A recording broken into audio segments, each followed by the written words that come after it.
بسم اللہ الرحمن الرحیم۔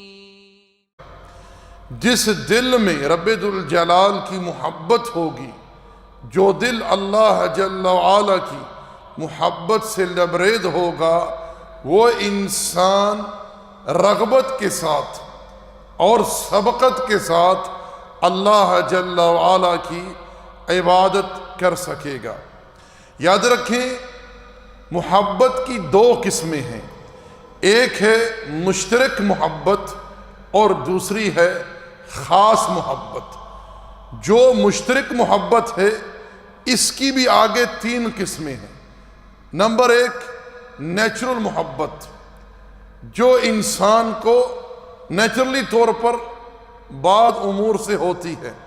مثلا ایک انسان بھوکا ہے، اسے کھانے کی حاجت ہے، اب اسے کھانے سے محبت ہے۔ اسی طرح ایک انسان پیاسا ہے، اسے پانی پینے کی حاجت ہے، اسے پانی سے محبت ہے۔ یہ نیچرل محبت ہے۔ اسی طرح دوسری قسم ہے شفقت والی محبت، جیسا کہ باپ کو بیٹے سے ہے، یا بیٹے کو باپ سے ہے، یا ماں کو بیٹے سے ہے، بیٹے کو ماں سے ہے۔ یہ ہے شفقت والی محبت۔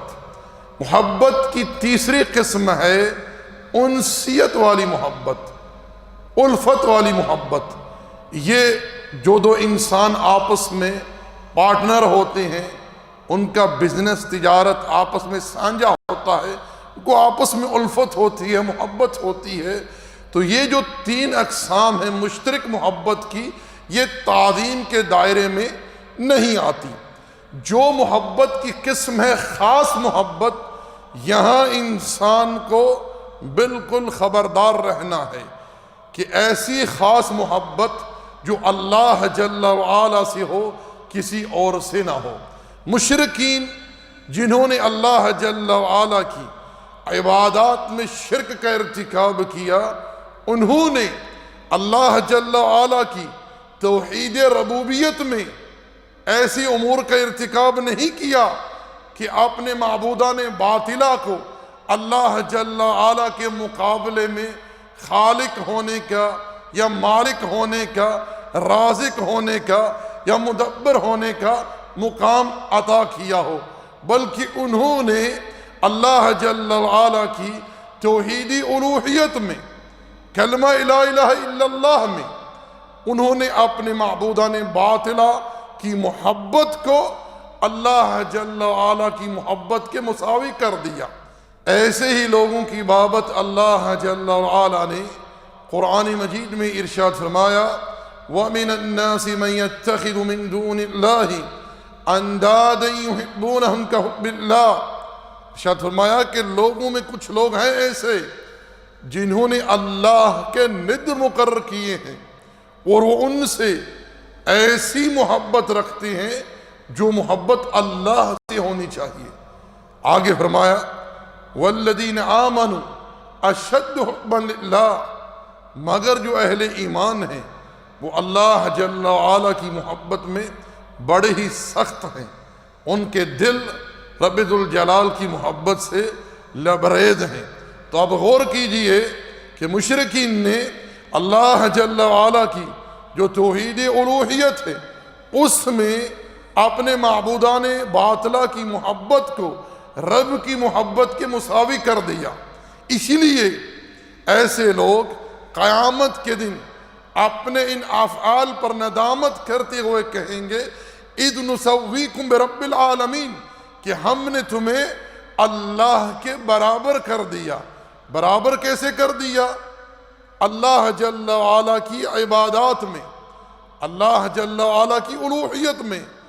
حالانکہ وہ لوگ اللہ جل وعلا کو خالق مانتے تھے، قرآن اس چیز پر گواہ ہے۔ رب ذوالجلال نے ارشاد فرمایا، قُلْ مَنْ يَرْزُقُكُم مِّنَ السَّمَاءِ وَالْأَرْضِ أَمَّن يَمْلِكُ السَّمْعَ وَالْأَبْصَارَ وَمَنْ يُخْرِجُ الْحَيَّ مِنَ الْمَيِّتِ وَيُخْرِجُ الْمَيِّتَ مِنَ الْحَيِّ وَمَنْ يُدَبِّرُ الْأَمْرَ فَسَيَقُولُونَ اللَّهُ فَقُلْ أَفَلَا تَتَّقُونَ۔ ان سے کہیے کہ تمہیں آسمان اور زمین سے رزق کون دیتا ہے؟ کون ہے جو تمہارے کانوں کا، آنکھوں کا مالک ہے، زندہ سے مردہ نکالتا ہے، مردہ سے زندہ نکالتا ہے، اور پوری کائنات میں ہر شے جو اس کائنات میں ہے ان تمام امور کی تدبیر کون کرتا ہے؟ فَسَيَقُولُونَ اللَّهُ، رب ذوالجلال اپنے پیغمبر کو خبر دے رہا ہے، جو جل وعلا سب سے سچی بات کہنے والا۔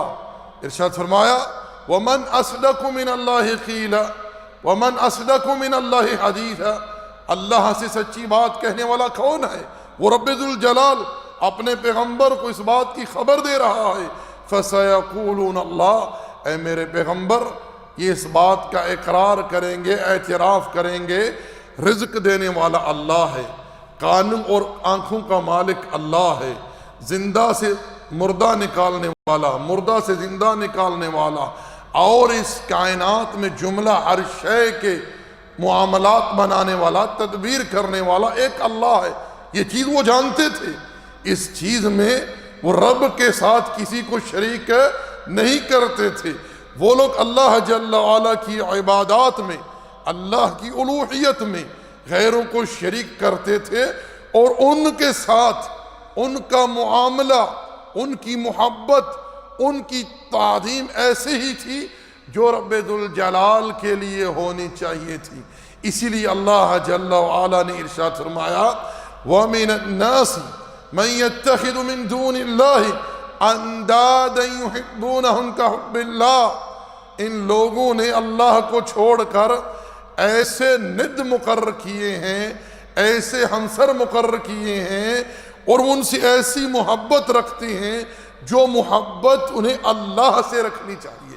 یاد رکھیں اللہ نے ان کی اس محبت کو شرک قرار دیا ہے، اور یہ چیز ان کی گمراہی کا، ان کی پسپائی کا، ان کی ذلت کا سبب بنی کہ انہوں نے جو مقام، جو اوصاف، جو شان رب ذوالجلال کے لیے ہے، وہ چیز، وہ مقام، وہ اوصاف اپنے معبودان باطلہ کو دے ڈالی۔ اسی وجہ سے رب ذوالجلال نے ان کی یہاں مذمت فرمائی ہے، ان کی یہاں مذمت فرمائی ہے، اور اہل ایمان کے بارے میں اس بات کی خبر دی ہے کہ جو لوگ موحدین ہیں، توحید پرست ہیں، ان کے دلوں میں رب ذوالجلال کی محبت ہر کسی کی محبت پر مقدم ہے، ہر کسی کی محبت پر سبقت لے گئی ہے۔ جتنی بھی محبتیں ہیں وہ رب کی محبت کے تابع ہیں۔ ہم نبی علیہ السلام سے محبت کیوں کرتے ہیں؟ آپ کی اتباع کیوں کرتے ہیں؟ آپ پر ایمان کیوں لاتے ہیں؟ اس لیے کہ اللہ کا حکم ہے، اللہ جل وعلا کا حکم ہے۔ رب ذوالجلال نے ہمیں اپنے پیغمبر پر ایمان لانے کا حکم دیا ہے، ہمیں اس بات کا حکم دیا ہے کہ ہم آپ کا احترام، آپ کی توقیر اور آپ سے محبت کریں، اور زندگی کے جملہ امور میں، تمام عبادات میں، اخلاقیات میں، معاملات میں، لین دین میں، تجارت میں اللہ کے پیغمبر صلی اللہ علیہ وسلم کی اتباع کریں۔ اسی طرح اللہ جل وعلا نے ہمیں اس بات کا حکم دیا ہے، تعلیم دی ہے، ترغیب دی ہے کہ اہل ایمان آپس میں ایک دوسرے سے محبت کریں، ایک دوسرے سے محبت کریں۔ یہ جتنی محبتیں ہیں یہ ساری محبتیں تابع ہیں رب ذوالجلال کی محبت کے۔ پہلی چیز ہے حب اللہ، اللہ کی محبت۔ دوسری چیز ہے حب فی اللہ، اللہ کے لیے محبت۔ اور تیسری قسم ہے حب مع اللہ، اللہ کی سی محبت کسی اور سے کرنا، یعنی جو محبت اللہ سے ہونی چاہیے ایسی محبت انسان کسی مخلوق سے کرے، چاہے وہ رسول اللہ ہی کیوں نہ ہو، چاہے وہ جبریل ہی کیوں نہ ہو، چاہے جنات میں کوئی جن ہی کیوں نہ ہو، یا والدین ہی کیوں نہ ہو، یا اولاد ہی کیوں نہ ہو، ایسی محبت جو رب سے ہو ایسی محبت کسی سے نہ ہو۔ اللہ جل وعلا نے کیا فرمایا؟ والذین آمنوا اشد حبا للہ، جو اہل ایمان ہیں وہ اللہ کی محبت میں بڑے ہی سخت ہیں، ان کے دل رب کی محبت سے لبریز ہیں۔ یاد رکھیں، ایک انسان کہتا ہے کہ مجھے اللہ سے محبت ہے، خالی وہ اللہ سے محبت کے دعوے کرتا ہے، نہ اسے اسلام سے محبت ہے، نہ اسے رسول اللہ سے محبت ہے، نہ اسے قرآن سے محبت ہے، نہ اسے اہل ایمان سے محبت ہے، تو ایسا انسان بھی رب کی محبت میں جھوٹا ہے۔ ایسا انسان بھی رب کی محبت میں جھوٹا ہے، کیونکہ رب ذوالجلال کی محبت کا تقاضا یہ ہے کہ اللہ جل وعلا جن امور کا حکم دیتا ہے انہیں بجا لایا جائے، رب کی عبادت کی جائے، رب کی فرما برداری کی جائے۔ تو کوئی انسان بغیر نبی علیہ السلام پر ایمان لائے، بغیر دین اسلام کی قضا کرے، کبھی بھی رب ذوالجلال کے فرموزات پر عمل نہیں کر سکتا۔ یاد رکھیں، محبت جس کا تعلق انسان کے دل کے ساتھ ہے، انسان کے دل میں سب سے زیادہ رب